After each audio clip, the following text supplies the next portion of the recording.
Combination of Consciousness at Stanford University. He's a fellow in philosophy at Cervantes Hall at University of Oxford. He's a Stanford alum. He's an Oxford alum, Seattle University alum. That's a lot of letters for you. So pretty much he's a pretty smart guy. He's the editor of Information and Mind. Please welcome Paul Skokowski. I'm going to switch over here to this gentleman here, Dr. John Cervantes, who will be leading the talk. He's a wonderful psychiatrist, and he has the cutest dog on the planet right now. But right now he's dead to me because he didn't bring Peppa. So next time, buddy. Please welcome John Cervantes. Thank you all for coming. I want to first say is a good friend John Skokowski, Paul's older brother, and his girlfriend Minerva. He graduated from Austin High School. You and I graduated from Austin High School in El Paso, Texas in the early 70s, and Sandra Day O'Connor graduated from Austin High School back in 1946. And anyway, we go way back, and I want to welcome, for those watching this on YouTube, we have a text change with about how many guys? 15 guys around the country. And they're going to be tuning in later, so I want to give a shout out to all those guys out there. It's really fun. So we're all over the place. In any event, tell me, what is Qualia? Well, Qualia are you can say Qualia or Qualia, but Qualia are the contents of our sensory experiences. So they are things like the colors that we experience. And when I say the colors, I don't mean just like red, green, blue, so forth. It's like every particular shade that you experience is a particular, what we call a quale. It's a quality, so it's from the Latin root for that word, which we say as a quale for one quale, or qualia, plural, okay? And it's all the other contents of our other sensory modalities. So the sense of smell, you smell different sorts of smells, you taste different flavors. And even with those, there's things like there's saltiness, there's like umami, there's sweetness, things like that. But each one of those is on a spectrum, all right?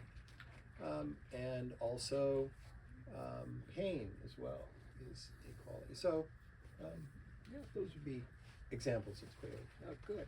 Yeah. Well, tell me about what is the hard problem of consciousness?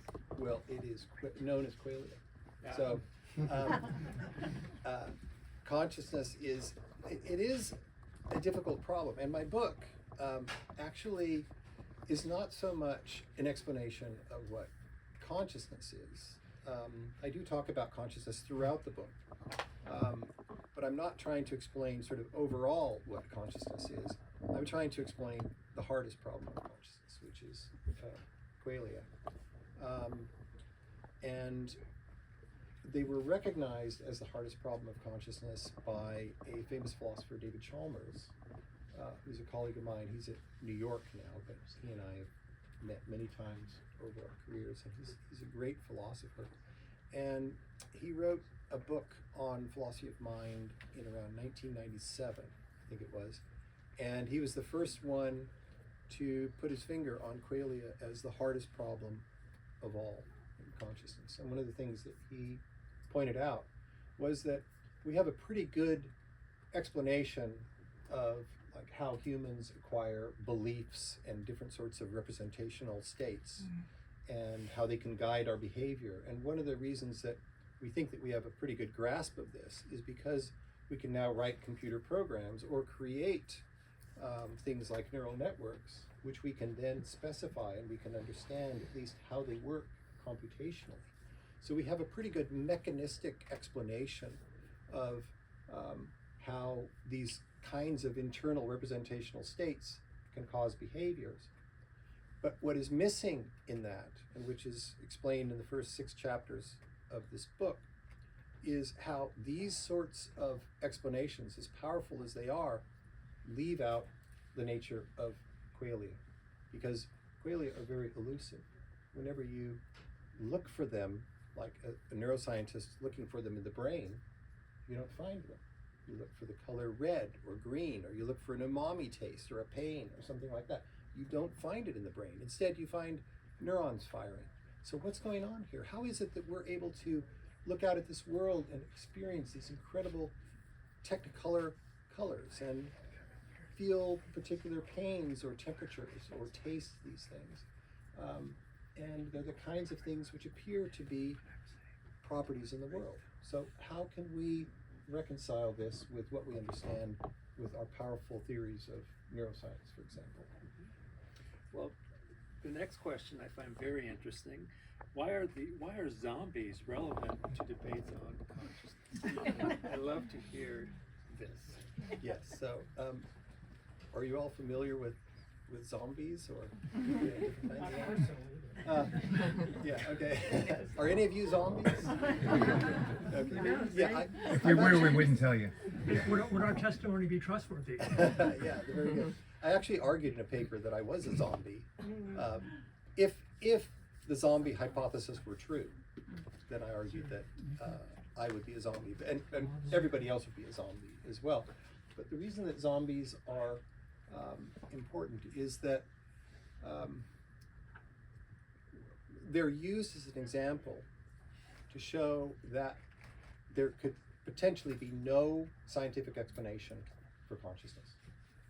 And I disagree with that. I think that actually we are going to be able to give a scientific explanation of consciousness, and that's part of what I'm trying to provide, a roadmap for that in my book. But there are different kinds of zombies. So the one you're probably most familiar with is a Hollywood zombie. So you've seen them in The Night of the Living Dead and so forth, right? And they sort of like move around very slowly, and they have a very limited vocabulary. But one of the words they say is brains, because they want to eat brains, right?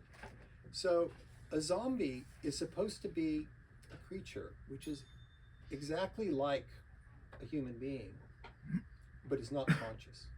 And yet you wouldn't be able to tell that it's not conscious, because it acts just like you and I would. It'll eat food and tell you the flavors it's experiencing and tell you about the wonderful colors it's seeing and so forth. But its mind is completely dark. Okay, so that is a philosophical zombie. Okay, so a Hollywood zombie, I think, does taste something, because it's actually attracted to people. It wants to, get a hold of them and start eating their brains, because it must taste good, right? Okay, so there must be something there which it's experiencing. All right, but a philosophical zombie is a creature which is exactly molecule for molecule a duplicate of us. All right, and the hypothesis is that there could be something which is exactly physical like us and follows all the same physical laws as we do, and acts in the same way, talks in the same way, do all the same things, but its mind is completely dark. And that is a philosophical zombie. If that is the case, then what you would have shown is that you have a creature which you can specify completely physically and mechanistically, and yet is not conscious, and therefore physical theory cannot explain consciousness. Okay, so that is why zombies are relevant. Good. Well, I'm going to have to see some zombie movies again. I didn't realize they preferred brains, but that makes sense given what you're talking about today. Yeah. You seem to be a big fan of the philosopher Leibniz, and in your book, why the fascination with him? Leibniz, has anybody ever studied a bit of Leibniz? Okay, very good. Oh, excellent. Yeah, he's probably my favorite philosopher, and he had wonderful theories. He was the co-inventor of the calculus, which, along with Isaac Newton, and of course Isaac Newton, who went to Queen's College, by the way, in Cambridge, or was at Queen's College at Cambridge. He accused Leibniz of plagiarism, of stealing the ideas of calculus from it. But he didn't, because Leibniz had a different way of formulating calculus, completely different from Newton, and yet it turned out to be equivalent. But he was just a genius. He did so many things. He was like Descartes. He invented machines. He invented the first calculator. He invented also the first version of something that we would recognize now as symbolic logic. He was like, hundreds of years ahead of his time, and just a genius and a great philosopher. But if you study his philosophy in detail, there are all sorts of inconsistencies, which he couldn't quite reconcile. He would avoid them, but he had these beautiful theories that are actually amazing philosophical theories. That's why I love to teach them to my students. But they're all wrong. Okay? But there was one thing that he did which was right, which was so profound, and I talk about it in the book. In fact, maybe I'll even read the quote. But he anticipated a modern theory, which I talk about in the book, I think in chapter 6, called functionalism, which says that you can specify, in a way, he was also arguing against identity theory, which I talk about in the book as well, which is a theory which says that our mind is identical to our brain, okay? So that would mean that all mental states are just brain states, and that's all there is, okay? So you have to be able, in order to understand anything about the mind, you have to understand the brain, and the brain just is the mind, okay?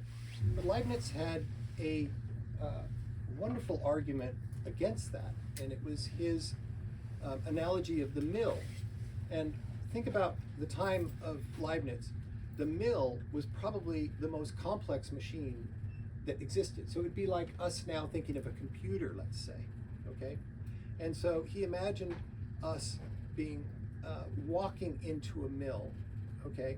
Or imagining that whatever the brain was, how it worked, would be expanded to the size of, let's say, a mill, so that we could walk inside it and now look around. So that would be like walking in the brain and looking at how the synapses are connected with the neurons, and how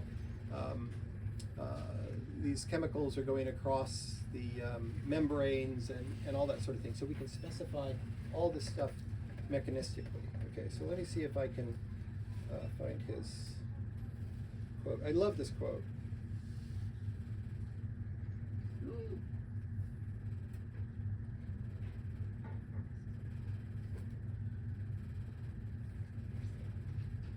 Okay, so he said, suppose that there were a machine so constructed as to produce thought, feeling, and perception.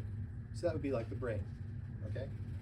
We could imagine it increased in size while retaining the same proportions, so that one could enter it as one might a mill. On going inside, we should only see the parts impinging upon one another. We should not see anything that would explain a perception. So think about that. You can look at the brain as carefully as you want. You can understand it on a general view of how the different parts of the brain sort of do different functions. You could talk about it on the view of neurons and how they're connected. You could look at it at how the neurons themselves are constructed and how they have a nuclei and these various chemicals within them. You could talk about the synapses and how they communicate with each other, and you could get down to the molecules and start talking about how the molecules are crossing over, and how there are quantum mechanical events that are going on that are driving these sort of larger scale things that we're seeing. But none of that explains the blueness of blue that you see, when you look at some of these books here, or the pain of pricking your finger on a pin or on a cactus, or touching a hot burner, or tasting, a cheap Chianti, right? I mean, these are all things that we can experience, but can we explain them just by looking at neurons and how they're firing? So Leibniz anticipated this hundreds of years ago. That's amazing. That's amazing. You started your career in physics research. How did you end up in philosophy? Well, I had studied philosophy at Seattle U originally. My major was physics, but we were required to take a year of philosophy because it was a Jesuit university. And I took a philosophy of science class thinking, well, this will be easy because I'm a scientist. And it turned out to be one of the most mind-boggling and wonderful courses that I ever took, and it just changed me entirely. So from then on, I took as many philosophy courses as I could. When I finished, I wanted to continue that, and the only place in the world that combined physics and philosophy into a degree, they had a master's degree at Oxford. So I applied to that. I didn't think I'd get in, but I was very lucky because they only took 5 people a year. And so I got into that and studied it, and I almost went to Cambridge to study physics. Shame. But they had physics and philosophy at Oxford, so right there instead. And so, but when I left, I couldn't foresee myself going through this path in philosophy. It's very difficult to get a job, and it was right after, it was right in the big recession, right after Carter left and Reagan came, and I got a job at at Los Alamos lab, working on the free electron laser. And that ended up being a wonderful technology that got me accepted into the DPhil program at Oxford. And so I was able to continue working on this. But my lovely wife, Paula, who I was engaged to at the time, got offered a job out in the West Coast. So I called up Lawrence Livermore Lab and ended up working there instead. So I ditched the whole, they offered me a job as a researcher because I was working on the free electron laser. And I sort of ditched the idea of the PhD. I didn't need it anymore because I was hired as a staff research physicist. So I did that. And then philosophy. I loved philosophy. I missed philosophy, but I thought I wasn't ever going to do a degree in philosophy. But I just went one weekend, I saw a poster for a conference at Stanford on philosophy of physics, and I'd studied philosophy of physics at Oxford. So I went to that conference and happened to be standing next to a woman at tea time who was very nice, and she said, well, what are you doing here? She said, I don't recognize you. Are you like a student somewhere? And I said, no. And she said, well, what do you do? And I said, well, I do research on laser physics at Livermore. She said, oh, that's unusual. She said, why are you at a physics and philosophy conference? And I said, well, I studied physics and philosophy at Oxford. And she said, oh, she said, all our best students come from physics and philosophy at Oxford. And she said, do you have a PhD in philosophy? And I said, no. And she said, well, would you be interested in doing one? And I said, no. I said, I don't have time to do it. And she said, no. She said, we could make it work. She said, look, come back and I'll introduce you to some people next week in the department and stuff. So they worked out a way that I could do a PhD at Stanford while I was working at the lab. And the lab was very generous, and they gave me 2 afternoons off a week to do that. So I ended up doing a philosophy PhD while I was working on laser physics at Livermore. Fantastic. Why is physics relevant to the understanding of consciousness in Qualia? Because, okay, so in the book, I develop a theory that I call sensory naturalism, and it's based on really biological detectors. And I argue that our senses, and this makes sense, all right, that our senses are biological. So we can explain a lot of this biologically and how they work, but ultimately, biology is itself ultimately founded on physics because it's a science. And you should be able to explain all biological phenomena just like you can chemical phenomena with physical theory. So I think it's important to not only explain things at the biological level, but then explain things ultimately in our most fundamental physics, which is quantum physics. And there's a couple of ways that I bring that in several chapters in the book. And those are a bit more challenging chapters.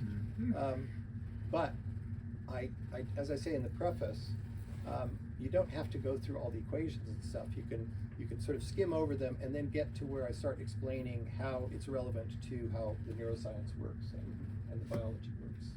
So.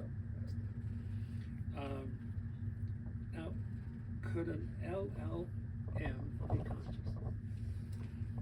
Okay, so large language model. I don't believe a large language model itself can be conscious, because these are just purely predictive mechanisms, and all they're doing is just taking a string of numbers or characters or whatever, and then predicting the next number or character in the sequence, or phoneme, for example, in the sequence. And that is all the levels of this LLM do. They have, hundreds, maybe even thousands of these different predictive mechanisms working in these large language models. But at essence, that is all that they're doing. So they're not in any way experiencing a world like we are. We're embedded in a world and we're experiencing properties with our senses. And that's very different, a much more complex thing. So large language models by themselves, they may appear to be conscious, just like there was a recent evolutionary biologist who said that it seemed to him that this large language model that he was communicating with seemed to be conscious. He said, I know that's bizarre, but it seems like it. And that just shows how good it is at predicting, the next word, and then creating sentences out of it and sounding like it's an intelligent machine. So I would argue that large language models by themselves will not be conscious. That doesn't mean, though, that machines could not be conscious. All right. That's my next question. Could an AI be conscious? Okay, so there. That's the question. Yeah. Okay. So that is the question, and that's an important question. So I do think it's possible. I don't know if it will actually happen, but I think it's possible, and I think we're getting closer to it all the time. But I think that a key component to consciousness, and it's something that, and I talk about in the book, is that the first sort of let's call it proto-conscious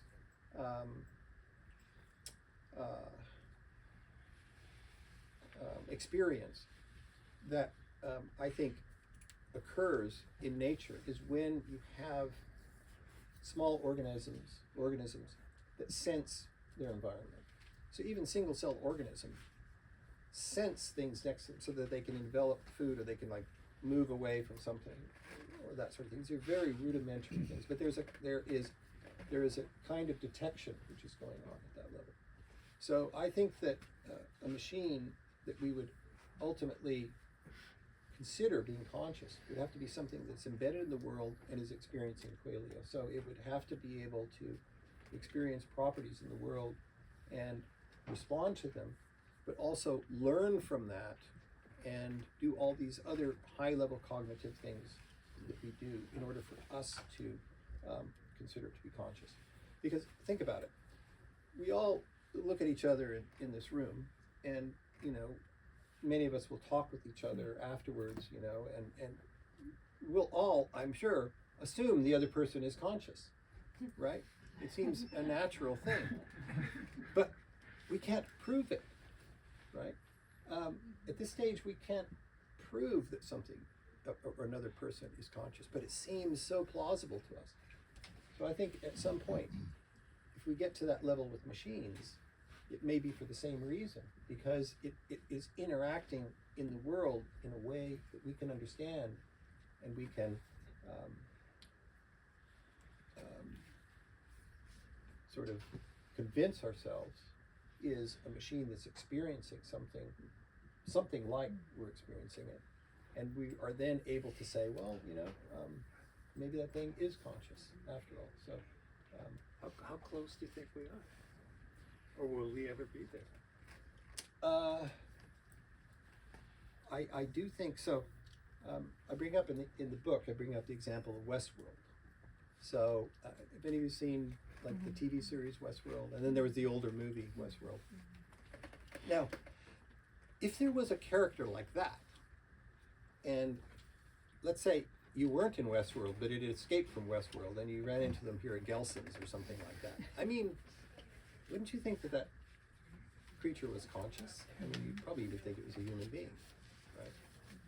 So it's sort of at that level that I think if a machine gets to where it's operating in our world at that level and can interact with us in such a way that we don't even know that it's a machine, then I think that we're on the verge of saying this thing is conscious. But I think there are many social and very important consequences to doing this. So I think we need to be very careful about considering machines to be conscious, because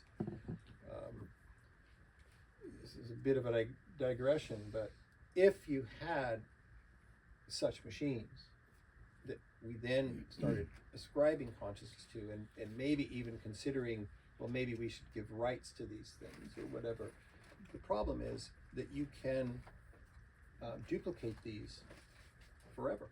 You could make immediate duplicates of these machines.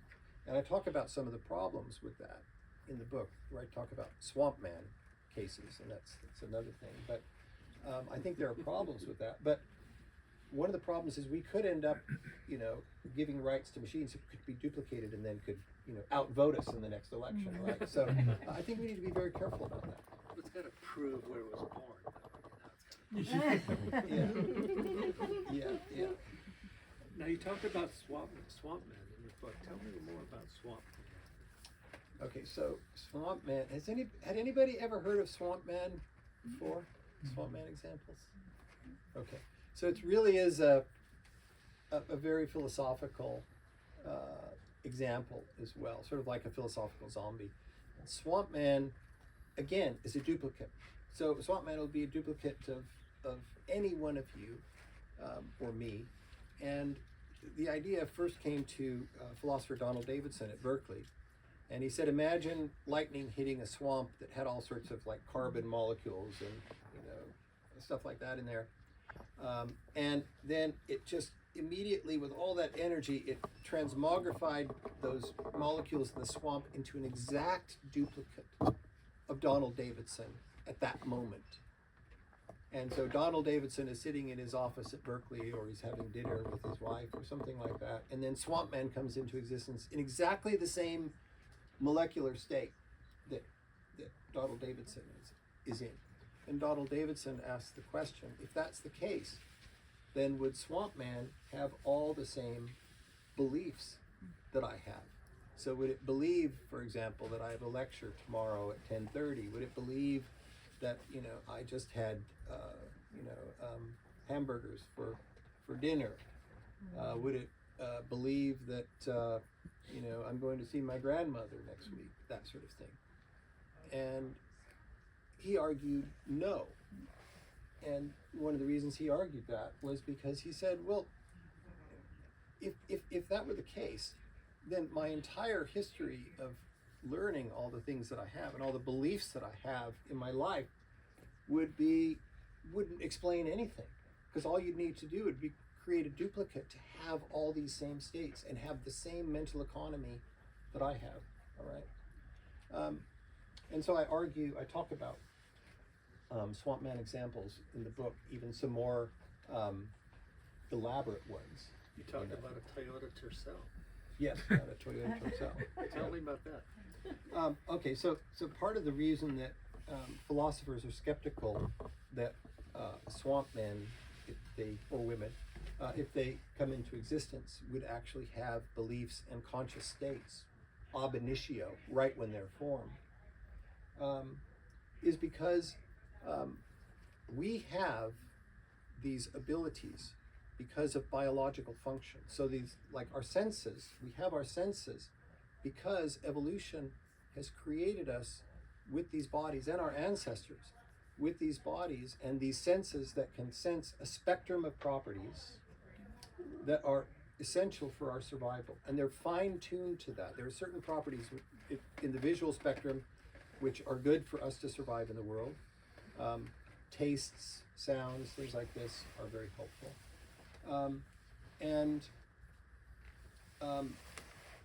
Those senses and the spectra that they are measuring and detecting are biological functions which have their function because of this evolutionary history. Okay? But a thing that's created ab initio, just out of nothing, has no function whatsoever. It just comes into existence. So that is the difference between a Toyota Tercel. It was made in a Toyota factory, and we can look up the history of it and so forth, and a duplicate, which does not have that history. So the objects in the Toyota Tercel, like its speedometer and things like that, don't actually have the functions that the other one did, because it was made to do that. It appears to have that, but it doesn't have the functionality. So, yeah. Alrighty. What's the knowledge argument? Why is that important? So that is, the knowledge argument is all about a person named Mary, who was brought up in a black and white room. Are any of you familiar with the knowledge argument? Okay, so this was a famous philosophical example, which was brought up by, invented by a philosopher, Frank Jackson in Australia. And what he argued was that there would be, you could imagine a person being brought up, it's Mary being brought up in a completely black and white room. Everything in the room is just black or white, and that's it. Those are the only colors that she ever experiences. But she's very smart, and she can learn from her black and white computer that only has black and white characters in it, all physical theory and biological theory and everything else that she needs to know, right? She can read any book on her screen, and she ends up being the smartest scientist in the world, that she knows everything physical there is to know. So now she can explain anything physically. This is the premise of the argument. So now she can explain all sorts of stuff in the brain and the mind, and explain beliefs and things like that. So she knows all the physical facts there are to know. But then one day, they open the door and they allow her to step outside, and she sees a red rose for the first time. And so she experiences red.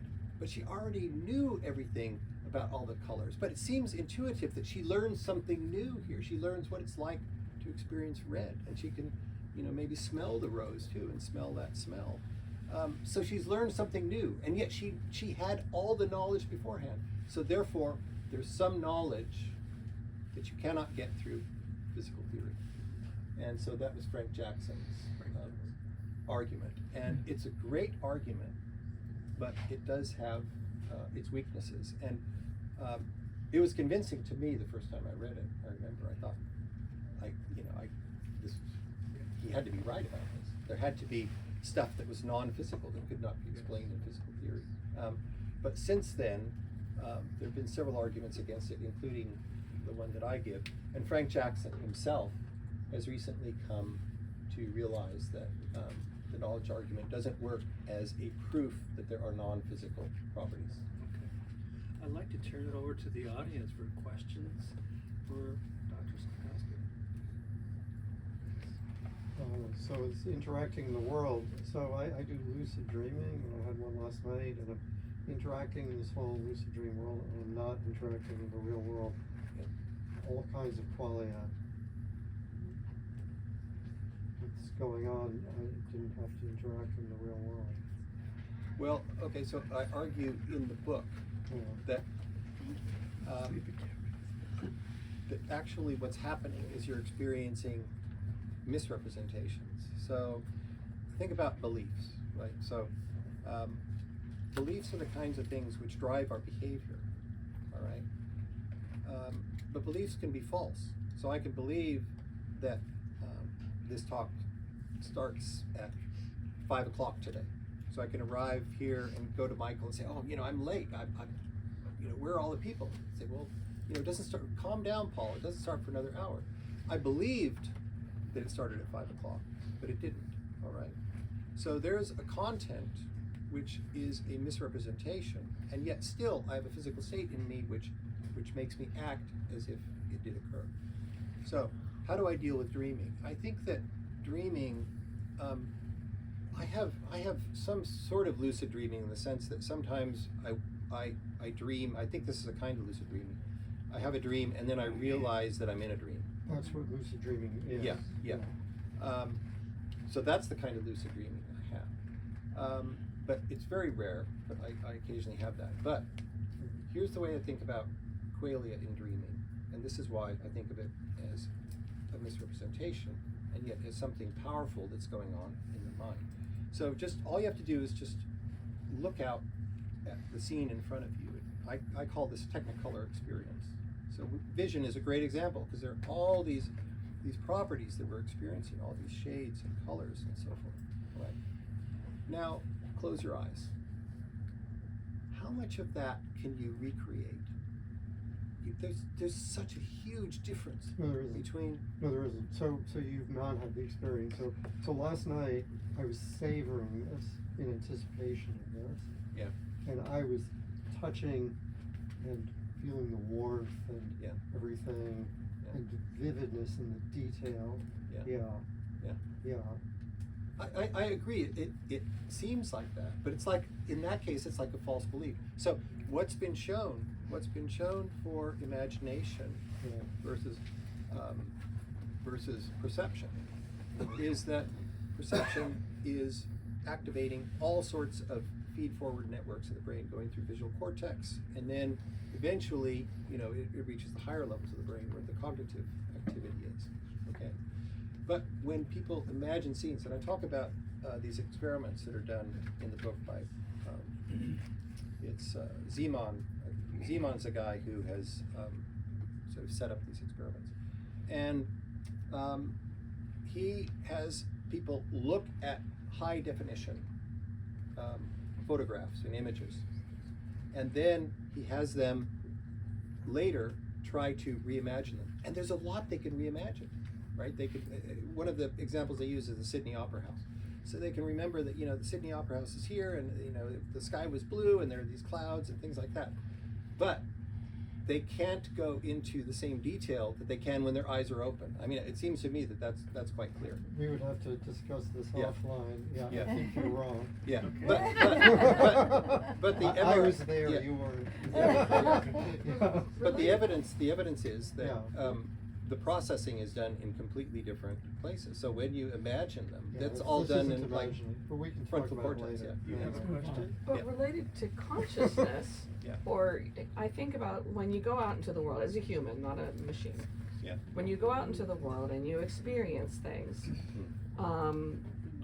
we know from learning that kids will go to sleep and then they'll dream, and that's when they're assimilating all of what they experienced in the world with Yes. what they already had. Yes. So they're creating a new understanding because they gathered more information, right? So, or they go through their life and they had some conflict, and how do I deal with this? And then they go to bed and they dream, or Jungians would love this, or they tap into the collective unconscious. Yeah. And try to navigate, okay, this is what I can learn from it, so next Yes. time Yes. I can do something different. Yes. So my point is, and I think it might relate to lucid dreaming, are we not, when we are dreaming, when we're just processing things in our brain, are we not just trying to understand our world or deal with the challenges or the issues that we have so that we can come up with an adaptive response? And therefore we pick out the salient pieces, or we create the salient pieces that we think are going to help us. Yes. Yeah, I agree with you. I think we do. But the terms that you're using, think about this. You're using terms like understanding, and I can't remember some of the other words. But it's like learning. Assimilating. These are cognitive. True. These are cognitive mechanisms in the brain. They're not experiences. They're not qualia. So these are things like these. This is why there's this distinction between beliefs and experiences. Beliefs are things that we get through learning. And yes, we can continue to learn while we're asleep, because we can think of these episodes, right? And then say, I don't know how it works, but it's implicit. It's probably not explicit. We're not like working through a syllogism or something. Instead, it's like riding a bicycle or something like that. So it's an implicit thing that we don't do step by step. Instead, neurons are making connections and so forth, and that understanding comes from that. Okay, so it's a quite a common argument in philosophy and even psychology as well, that beliefs, when we have beliefs, like 1 + 1 = 2, or 3 is greater than 2, or something like that, those aren't qualia events. Those are different, all right? So most philosophers, including David Chalmers in this famous book that he wrote, argued that our beliefs don't have qualia. They probably don't have qualia attached to them, all right? It's only when we are experiencing through our senses that we're experiencing qualia. So what I argue in dreaming, these sorts of episodes that you're talking about, we're going through cognitive You had a question over episodes. there? And also in the front, we'll take 2 more questions. So we can, the gentleman in the front right there. Awesome. Are you saying that the brain is tied to consciousness, and without the brain, you have no consciousness? I think for us, yes. And on top of that, are you familiar with near-death experiences? I'm familiar with just things that I've read and stuff, but I haven't studied it. Yeah, and I haven't had one that I know of. People are brain dead, yet they're still conscious. Yeah. Samantha's view. Yeah. South Carolina, Bruce, I forgot his name. Yeah. Virginia. Yeah, What's his yeah. name? Bruce. Anyways, phenomenal knowledge. Great. Great. Yeah. I think that's. I think that's plausible. I think that what might be happening there is that we've lost the ability to do any sort of motor control. So I'm talking about brain dead. Oh, so it's like completely. You're not even getting inputs from your senses or anything. Correct. Oh, okay. Yeah. See, that. You'd find it really fascinating. Yeah, I think I would. Really find it interesting. Yeah. All right, one more. What about Does, the energy? Does something have to be alive to experience qualia? Okay, so that's interesting because I don't talk about life like that. So that's, it's almost more a biological question. But so far, everything that I've ever thought was conscious was alive that I know of. Okay, so are you asking about like the distinction with machines, for example? Yeah. Yeah. Theoretically, could a humanoid robot Yeah. have qualia? Yeah. And I want to it's hear not your biological. opinion. My opinion is not. Yeah. Yeah. Because of energy. Well, okay, so. Wait, Spencer, you're saying you have to be alive or you don't have to be alive? Do have to be. Do you have to be alive in a biological sense? Yeah. Yeah. So first of all, I want to say that I sympathize with that because all the examples until this point in time have all been of biological creatures that we would consider to be conscious. So I think that the odds are very good. But Hume was a famous philosopher who pointed out that induction may not be the answer to all problems. So it's possible. What I argue in the book is I don't give consciousness for a machine. Maybe there's this curve that's going, and eventually at some point there's this slippery slope or something. And eventually you say, okay, at that point it's conscious or something. I wouldn't know exactly where that was. What instead I argue is that if at some point we get to machines that are complex enough, and I do think that they will need to be machines that interact with the world and that seem to experience properties maybe beyond even some of the qualia that we can experience. But they can still experience properties in the world in a way that we can understand, and they interact with the world, and they learn in the world, and they can have cognitive powers as well, so that they can form new thoughts and do deductions and so forth. I think when we get to that point, then we can begin to consider that maybe this thing is conscious. So one of the points that I make in the book is that if that point ever comes, then strangely, these devices will have a biological origin because we created them, and our origin has been biological, and so they are products of the same natural series that produced us, and then we produced something else. All right, and so this is a little bit different in the sense that we have progeny through biological mechanisms, which we all understand, right? But this is something that we create without those biological mechanisms. So this is a little bit different, right? These aren't our children in a sense of DNA or anything like that, but yet they are our children in a way because we have created them, and we are biological products. We created them, and they owe their history to that biological history. So if we then send them out into the universe and they go and search for new planets for us and send back information and stuff like that, then I argue that they do that ultimately because of our own biological organism. So they're part of the same evolutionary history. We have to expand evolution in order to include them in that.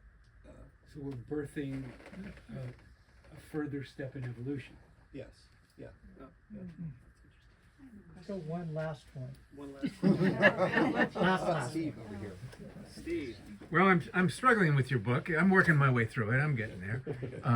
And you spend the first few chapters sort of discussing some of the other theories, some of which are just remarkably silly.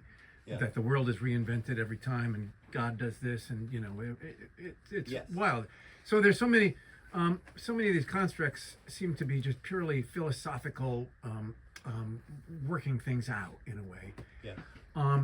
Yours, when I'm getting to that now, and it's you bring a lot more into it. Your sensory and materialism and functionalism. You've combined all these things, but why is this hard problem important for us to understand and grapple with? Most of us kind of are stuck with Descartes, right? That's good enough, right? I'm thinking, here I am. So what compels us to go to this next level beyond it just being a philosophical exercise?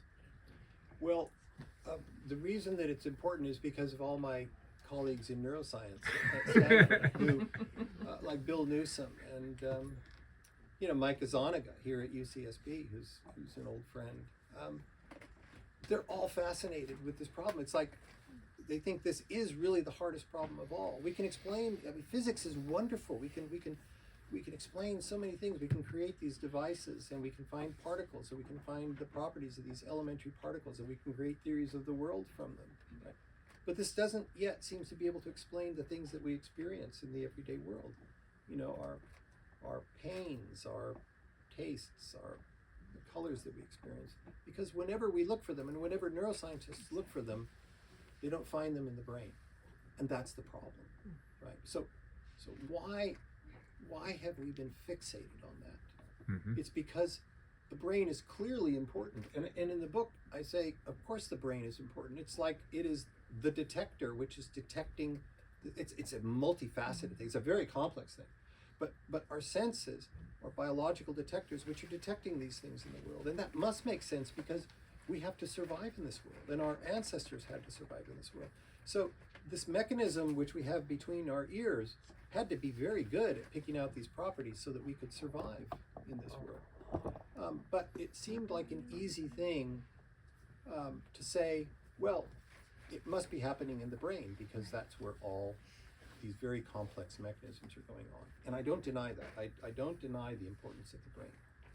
But there's something left out when you just study the brain, and that's Qualia, and that's why it's such a hard problem. Are you hypothesizing that it's non-material? The Qualia, are you hypothesizing that it's non-material? No, I think that Qualia are physical properties. You do? Yeah. Mm-hmm. Now, I want to explain, so if I have a moment. Do I have a moment? Sure. This doesn't mean, so for example, another reason that I love Leibniz as a philosopher is he had this wonderful way of reconciling this material world that he was trying to explain and Newton was trying to explain and so forth with his theism, right? Because he's a devout Christian, right? And Who is that? Leibniz, Wilhelm Gottfried Leibniz. Thank you. Great philosopher, very difficult to understand, but wonderful, and just a crazy, intelligent mind, and just a genius. And this is the way that I like to look at it. I think that what Leibniz said was, I mean, he did give this example in the book, which I said wouldn't work, his kind of epiphenomenalism. But elsewhere, what he said was that, and those of you who've read Voltaire will recognize this. He said, this is the best of all possible worlds. Okay? But what he meant by that was not what Voltaire was trying to get at and poking fun at Leibniz in the book. What he meant was that God looked at all the possibilities that could exist in creating the universe. And he said, the best world would be the one where the maximum number of good things could happen.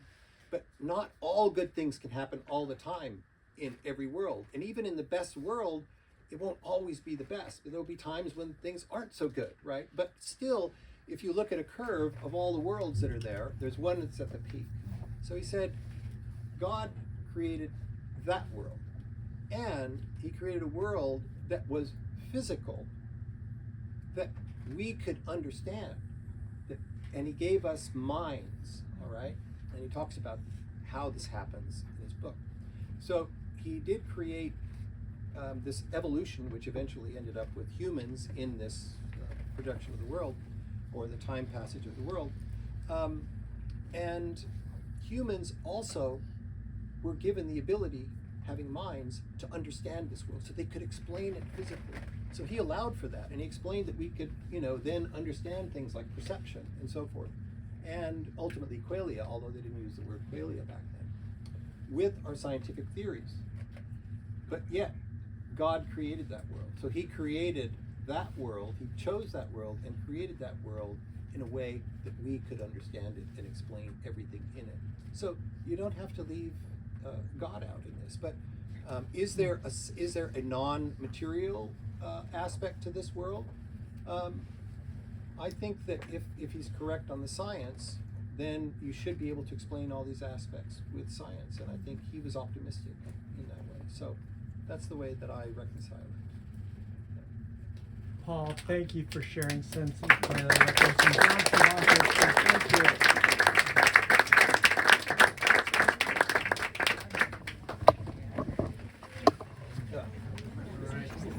you.